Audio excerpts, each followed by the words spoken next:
right here. Okay, we're good. All right, so thanks for joining us again. We're so excited you're here. We've been having a blast really doing all this. And we're kind of sitting here in part 2 of crisis management. And for the next 20, 25 minutes, we just want to kind of open up some things that you can do that you don't find yourself, especially right now when you're at home all the time. You find yourself really going inward. So we want to do this really, really well. So today we're going to talk about how to manage your isolation. And the song I thought about to start this out was by the Foo Fighters. Dave Grohl. It's a song called Home, and it goes, stand in the mirror, you look the same, just looking for shelter from the cold and the pain, someone to cover, safe from the rain. And then he says, all I want to do is be home. And that song to me is just great, because what Dave's saying there is, look, I'm finding myself in a place that I don't have safety. I'm finding myself in a place that I really need connection. And I'm really concerned that not only am I going to be isolated, but I'm going to find myself not immune from the virus of toxic isolation. It's a virus of toxic isolation. Good to be alone in solitude, but if I get this thing twisted, I catch the virus. And it's not a good one. It's not a good one. As with all things, there's a continuum, like we were talking about last week with fear. So this is how to manage your isolation. And a lot of us are feeling isolated right now, and a lot of people feel isolated on the regular. Yep. So we're talking about a continuum. So again, there's toxic isolation and there's healthy solitude. And we all need healthy solitude at times. Think about the independent spirit that we have in America and in Australia and other places where my clients are. We have an independent spirit, and we're kind of taught that, and that's encouraged. And we're driving down the road in our pickup with our hair flying out the window. And, that's the independent spirit, right? And we can have healthy solitude. But that solitude can become toxic isolation really kind of fast if you're not aware and awake and paying attention. We are intended to connect deeply with ourselves, with others, and with the divine, with God. We're intended to connect deeply. And when we become toxically isolated, we're alone. And God gives us a great example of connection with Father, Son, and Holy Spirit. Yeah. So whether you have been burnt, we've all been burned. I was going to say, whether you've been burned. No, we've all been burned.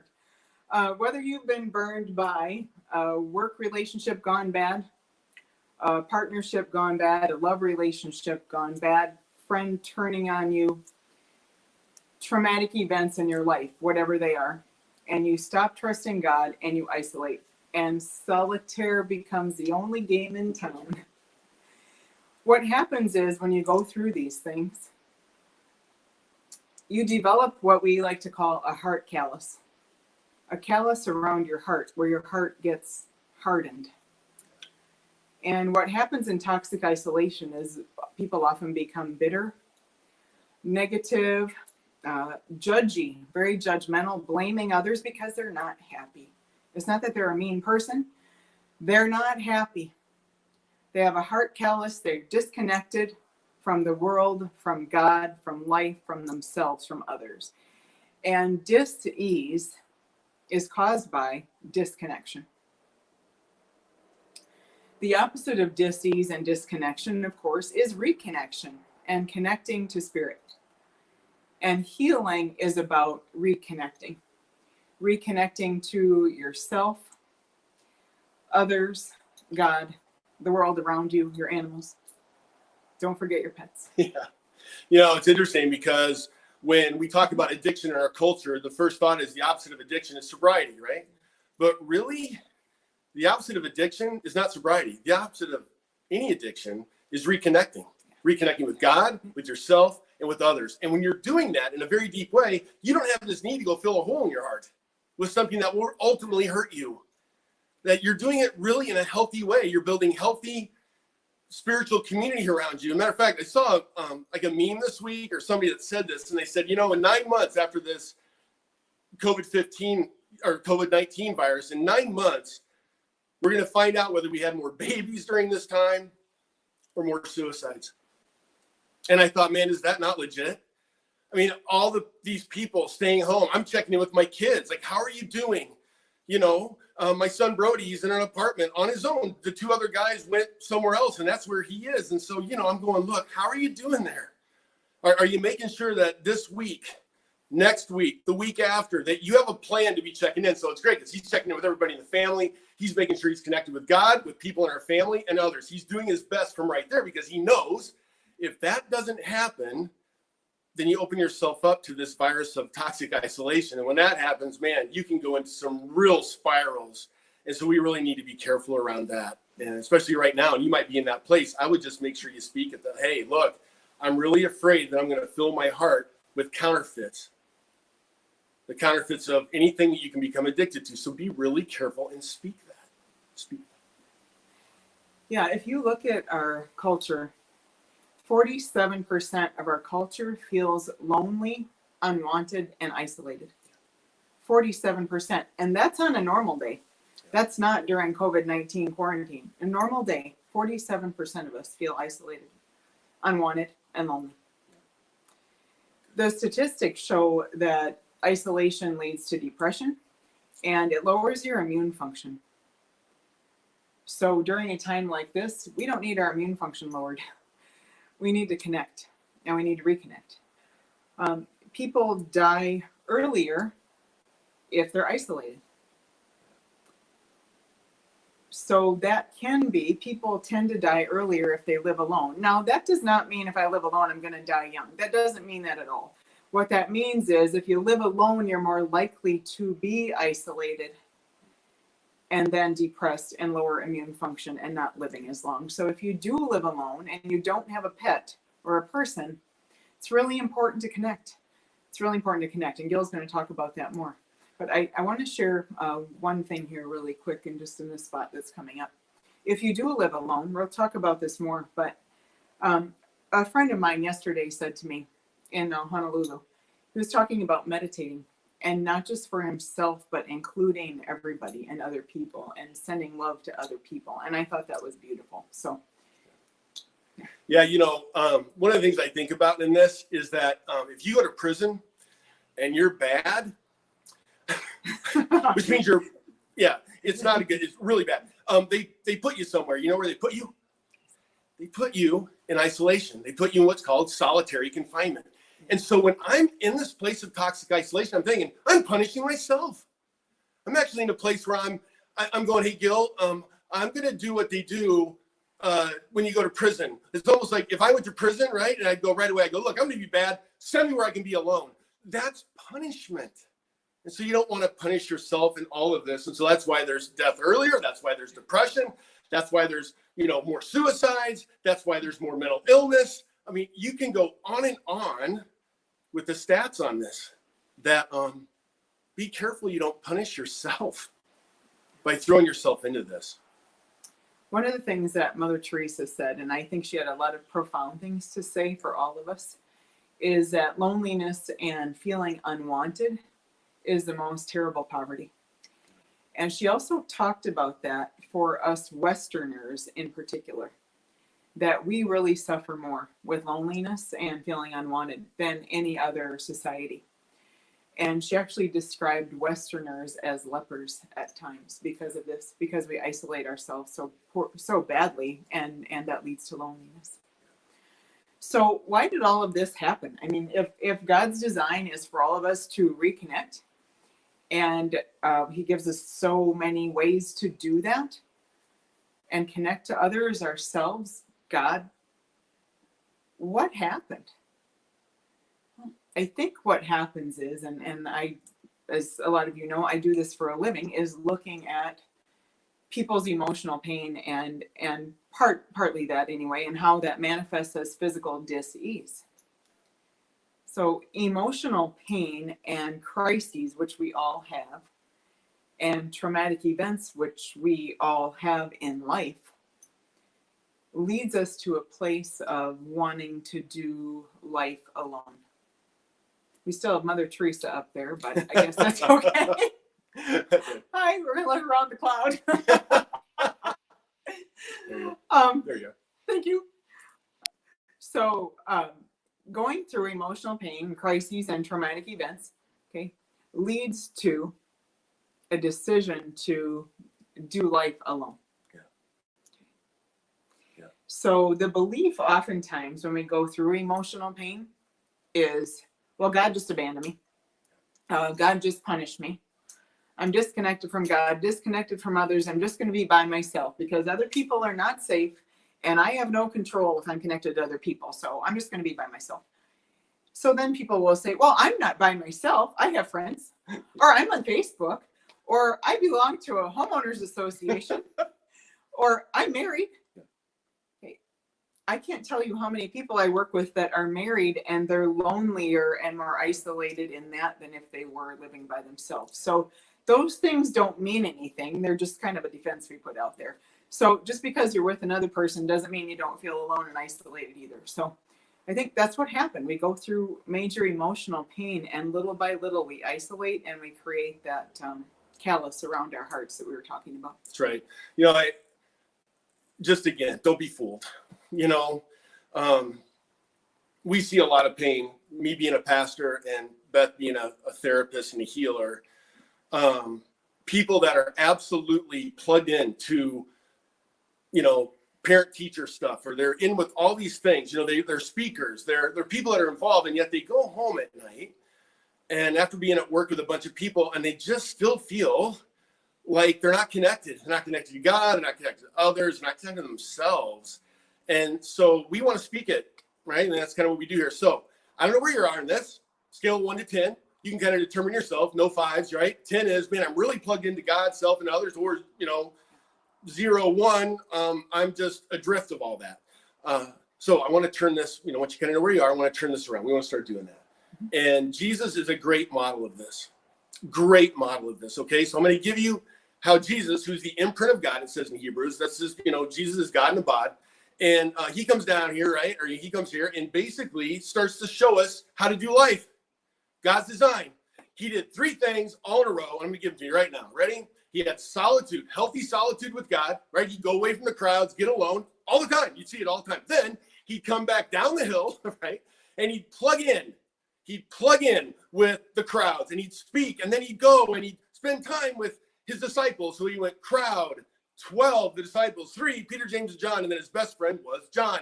And he would always plug in that way. And when he was finished connecting with God and others, then he went out to serve.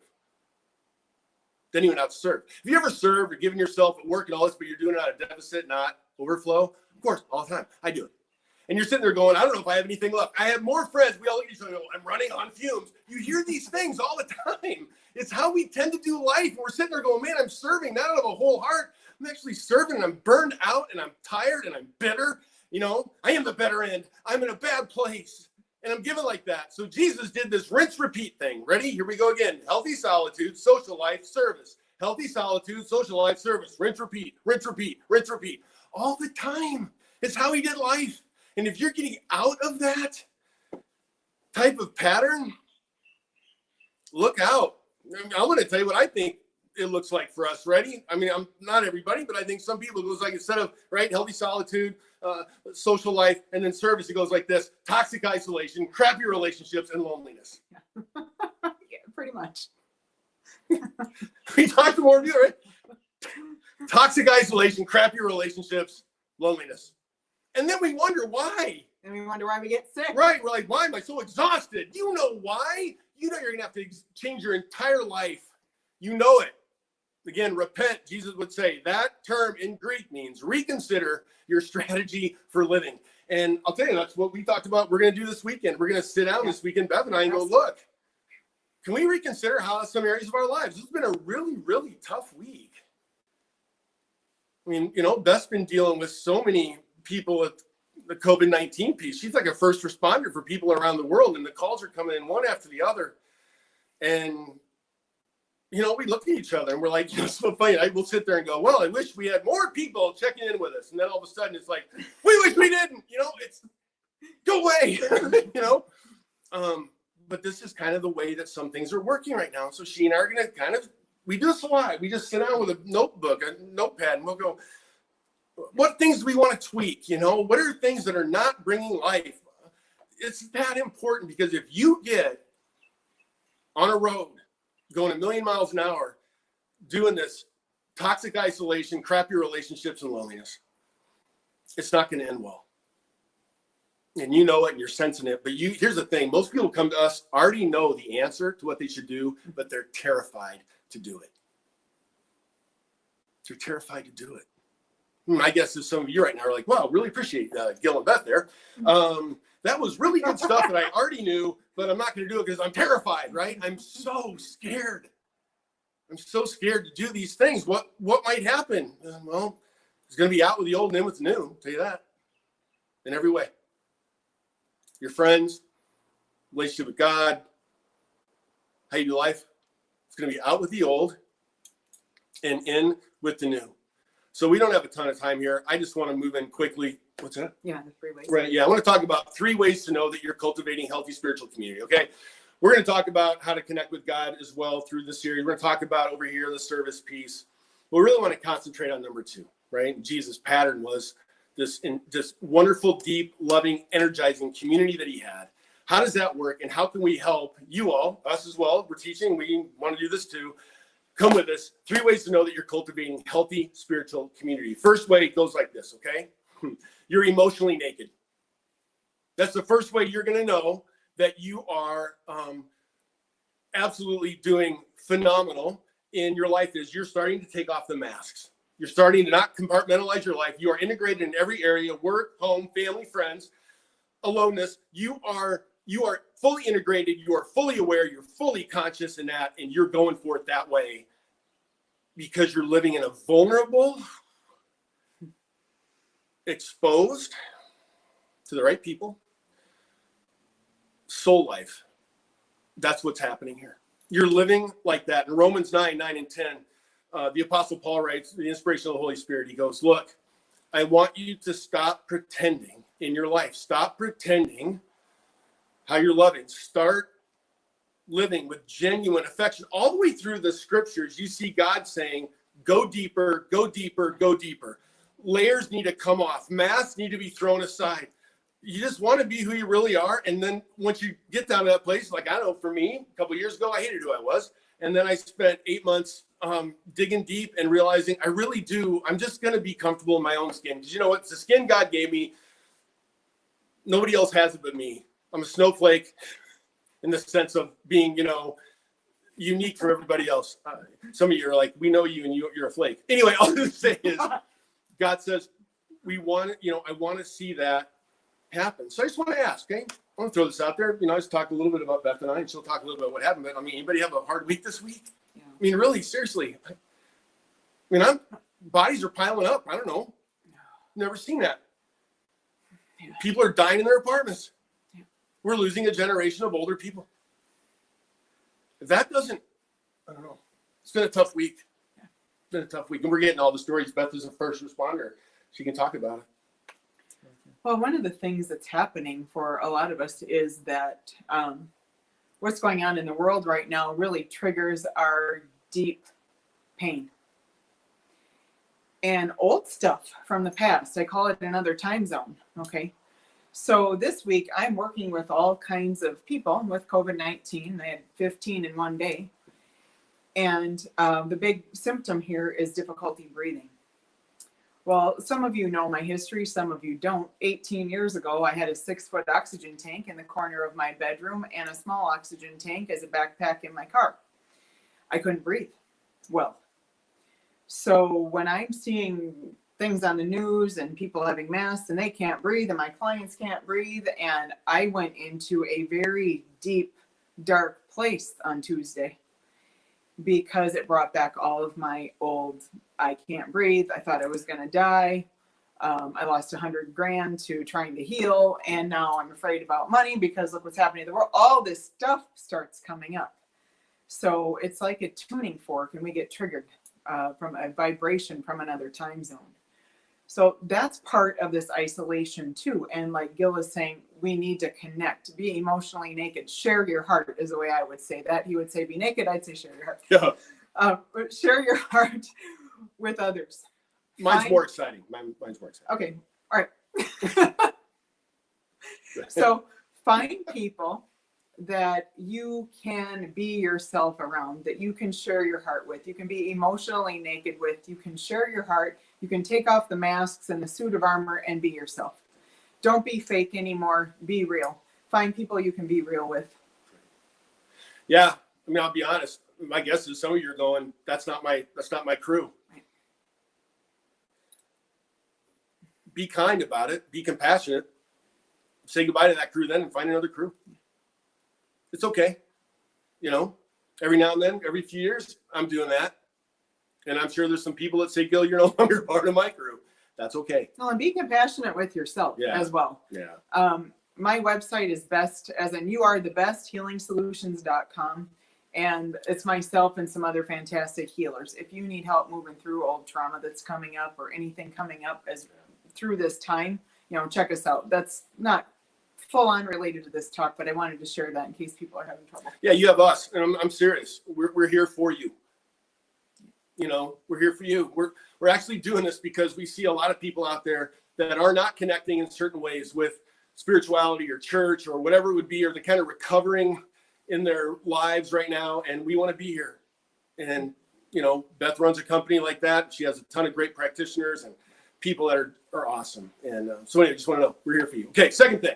Second way you know that you're cultivating a healthy spiritual community is that you're personally improving together. Like you're with a group of people, right? You're with a group of people first that's going, here's really where I'm at. Here's what's going on in my life. Second thing is you're going, let's improve. Like we're not okay with staying, matter of fact, nobody stays stagnant. They're either going down or up. So you're going to get with people that say, okay, we want to start an upward trend. And I'm going to be around people that really matters. Like I love being around, okay, I'm a growth junkie. I started very far down the mountain. And I think I don't know where I am, maybe 40% up, or I don't know. I feel like I'm digging and clawing, right? Because I want to max out my life. I want to max out my soul. I want to max out.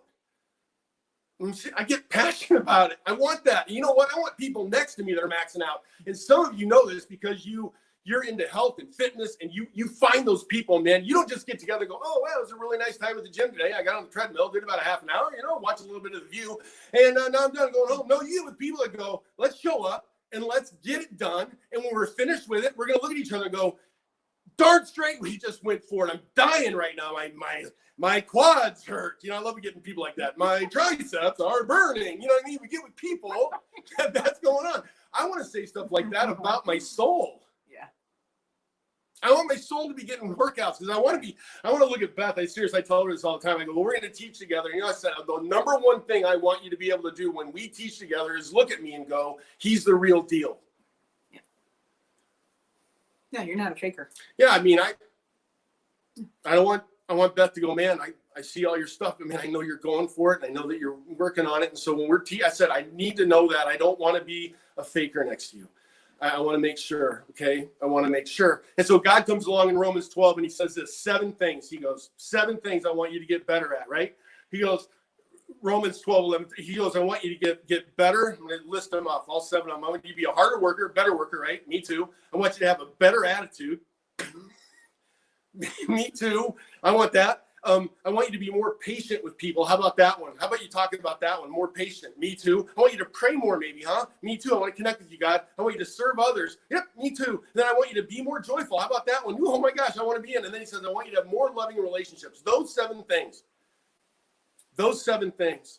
And I look at those 7 and I go, man, okay, I'm in. And so I'm going to give you the 2 things. If you're in a healthy spiritual community where you're growing together, 2 things need to be happening, right? People like this bring you to God. People that are improving like this go, I got to do it with God, and so do you. So I'm going to be bringing you to God. I'm going to be praying for you. Like I'm in it with you. I'm praying for you. I'm going to be asking you how you're doing. We're going to do this thing together. And down to the smallest thing, okay? Not a small thing for me a few years ago, but I was dating, believe it or not. Now you're probably like, wow, that you unleashed yourself on people. Yeah. So I didn't do so well. I mean, in all honesty, God brought Beth to me, and I kid you not, he got me out of the way and said, your picker is so bad. I'm going to bring you somebody great. Seriously, I'm so blessed in this. But a few years ago, it was not like that. And I actually had people around me, 4 folks in particular, that every time I go on a date, they pray for me. And so I'd be on a date with somebody, right? This unsuspecting woman, and all of a sudden I'd be getting blown up because all my friends, I knew they were praying for me because they were blowing me up to tell me they're praying for me. And they'd look at me, these girls, they'd be blowing you up, like texting in, yeah, texting, blowing me up. Right? And she'd go, what is that? What's going on? And I go, I have 4 people praying for me. And she go, about what? I go, they're just praying that you're not batshit crazy. Because that's who I tend to pick. So I stayed single a long time. But seriously, guys, because they knew, they understood this about me, and they brought me to God. How would you like to have 4 people that were praying for you when you're on a key job interview? Like, you're not going in there alone. You got 4 people. We call it your Mount Rushmore of friendships. You got 4 people in there, and they are praying for you in your job interview, so you're not alone. You got 4 people, right, praying for you while you're visiting sick people, maybe a friend or a relative in the hospital. You got 4 people praying for you when you're not feeling well. Or how about this, when you're in the midst of a massive transition in your life, and you know that you're not in there alone because they're bringing you to God, and they check in with you and say, how's that going? I missed on that a lot growing up. I just said, man, I was like Beth talked about, I'm going to throw on my cowboy hat, jump in my lifted, truck. And I'm going to fly down Independence Highway, and I'm basically going to flip off anybody that, isn't with me. And I had that kind of attitude. And can I tell you where that left me? Oh, yeah. And in pain. Yeah. And maybe that's you. And just know you got a lot of company, but you have company here that wasn't okay with that and decided to change the game. Well, and there's good news. There's good news in all of this. And I'm not the Bible scholar that my husband is, but God says, fear not, for I am with you. And one of the things that I love, and I've told so many people that I've talked to this, so I apologize if this is a repeat, but one of the things Mother Teresa said, supposedly in her last radio interview, when asked, what is one phrase you would leave for all of humanity? What's the one thing? And she said, I would go out into the streets and I would tell everyone that you are never alone. God is with you. And I have a great example of this. If you've ever read Proof of Heaven by Eben Alexander, MD, and this is a book about, he died from a bad infection. He went to heaven. He was a doctor who didn't necessarily believe much in God. He was, I think, semi-atheist. He was dragged to church by his family. He died, went to heaven. He had an experience there and came back into his body because it wasn't his time yet. One of the things he talks about in the book that is profound is when he was there in heaven and entering the gates there, meeting his sister. He heard these murmurings, these sounds all around him, like this arc of sounds. He didn't know what it was. He just heard them and they were ongoing. Well, he came back into his body, long story short, and he had an aha moment and he realized all of those sounds were everyone on earth that was praying for him because they knew how sick he was. Yeah. And, he ended up at that point, becoming a Christian, and he's doing great things all around the world with that. And again, it just blew him away that he had people praying for him, And matter of fact, that's what Jesus is doing right now. He's praying for you. It says in Hebrews 7, it's what he does. It's one of his things that he does. He prays for you. And if you knew that he was right next to you praying for you all the time, I think it'd probably change your life. So we grab friends to do that for us. We just do. That's kind of what we do. And the second thing, okay, friends that you're in a healthy spiritual community when they're praying for you, but you're also in a healthy spiritual community, and you're improving when people bring you to a hurting world. They bring you to a hurting world. And I got a friend named Bob, and I know a lot of I talk about him a lot. He's been just a key man in my life. And to be honest with you, I don't deserve him. He and his wife, Patty, are just, I don't know. I can't even tell you how much they've meant to me. And we have a whole lifetime to get to know him better. But when he and I get together and we do this, we'll get together, right? It takes us about 30 seconds to talk about the Cubs, basketball, jobs. I don't know. We just take this 30 seconds. Before you know it, it's like, how's your marriage? How are you and Patty, we start going up to 40,000 feet. That's where we want our friendship to be. There's a lot of friendships are down here in the weeds. That's fine. I got tons of people on text threads, and we're all Cubs fans and Bears fans, and we lose a lot. Anyway, this whole deal though, it goes up to 40,000 feet, and it's where's the next place we can do a humanitarian aid project? You know, we've gone to Afghanistan together. We've been in ministry together that way. We serve the world, and he's ahead of me in this. He's just amazing. So that's what we'll talk about. We'll say, how's that going in that area? What's God putting on your heart for your next 10 years? Hey, Gil, what's God putting on your heart for the next 10 years? So you're helping other people. Yeah, we just go to different places of how is God going to crack open these two dudes that are, you know, in healing mode, and Humpty Dumpty's coming back together again. And then Humpty Dumpty doesn't stay in the hospital bed. Humpty Dumpty gets up and serves the world out of his brokenness and his newness and his redemption. That's how that works. And those are my friends, to be honest. You know, we go from the weeds up to about 40,000 feet really, really quickly. And that's something that is big. Okay. So 2 things, right? You become emotionally naked. You're just very, very real. We work on all that. Then you're with people that are personally improving you too. The third way that you know you're in a healthy spiritual community is that you stop being such a hater. To be honest, that's all I can think of. You're being less judgmental, less blaming, less bitter. You're just kind of your heart just becomes softer. So I just toward people, not you don't have to get back in there with them, but you don't have to carry around that bitterness.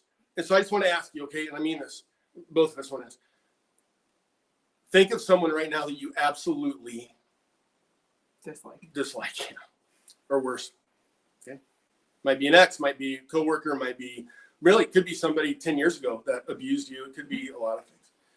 Just think about them, okay? And then Romans 15, God comes along and he says something really great. He goes, vengeance really is mine. Like, can I take that off your plate? It's really God saying, can I take that off your plate? Because you got a great life in front of you. And this is really holding you back. So let me take it, right? God let me take your pain, your bitterness, your anger, all these things that are just soaking up in your heart and just becoming this like goo that's holding you back, this dark goo. And I tell you what, you know if you got it because you're bringing it around with you. You're taking it with you everywhere you go. So you know you're cultivating a spiritual community when you get down to how you relate to those people that you just like to see move off the planet. And we have them, and sometimes that stuff comes back, and we have to look at it again, and we're back to forgiving, we're back to forgetting, we're back to letting it go, so we can kind of do, this stuff is just, it's the stuff of life, and we need to talk about it more because it's happening, okay? So most communities in the world are like cliques and clubs. To be honest, they are. Most people, hey, we like the same thing, all these kind of things. The reason that the Jesus community is different, okay? Because you get in that community and it's like this. Hey guys, start loving your enemies. Yeah, the people you'd never invite in here. Love them. What? Yeah, not only that, Jesus says in Matthew 5, 44 and 45, he goes, love them, and he goes, and pray for them. What?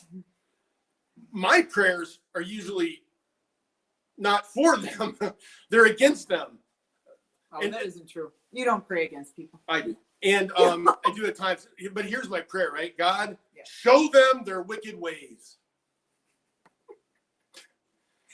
Because me, the righteous judge, has determined that they're wicked in their ways, And God says, that's not praying for them, Jonesy.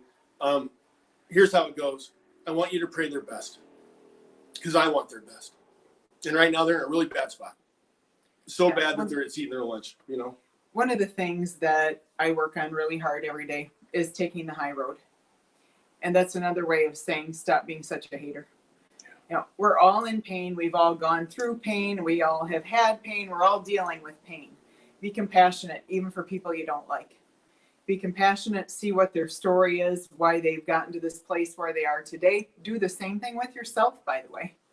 Be compassionate and loving towards yourself too.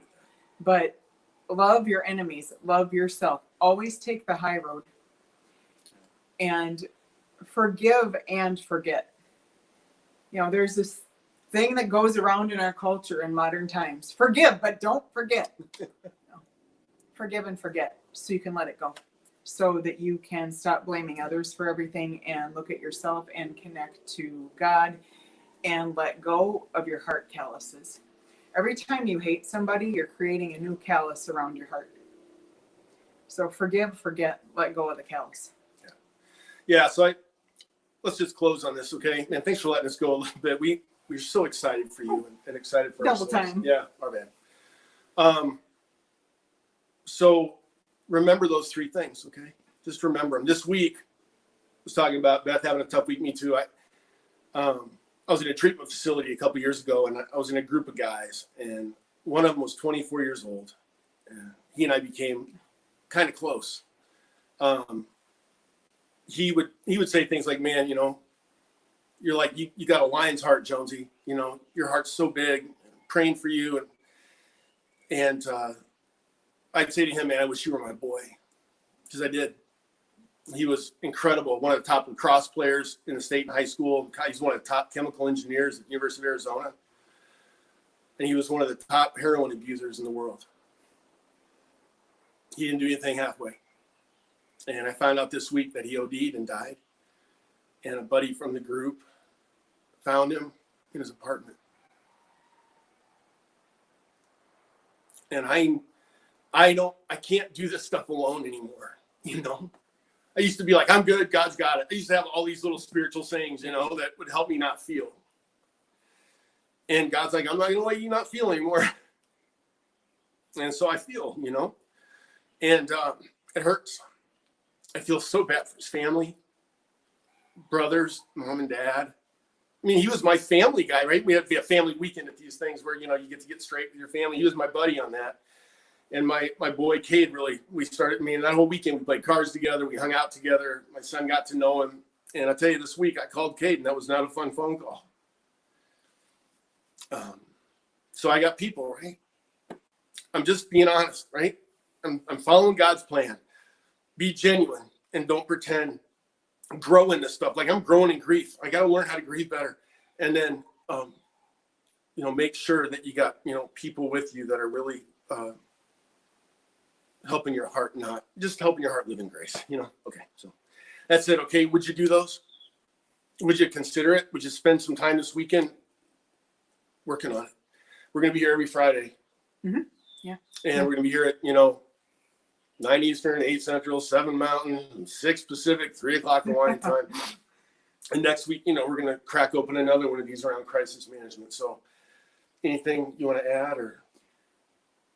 Be aware of isolation and, set your sights on cultivating a spiritual community. And we'd love to be a part of that with you too. Yeah, besthealingsolutions.com. GilAndBeth.com is very close to being finished out. And it'll be a great website. And man, we're going to start doing some things that we hope bring you really deeper into the community because we're going to be a community that goes for it all around the world. And we love you. Just know we love you so, so much. Father, thank you for letting us do this and letting us be in this community that really means a lot. We love you. Take care. Bye-bye.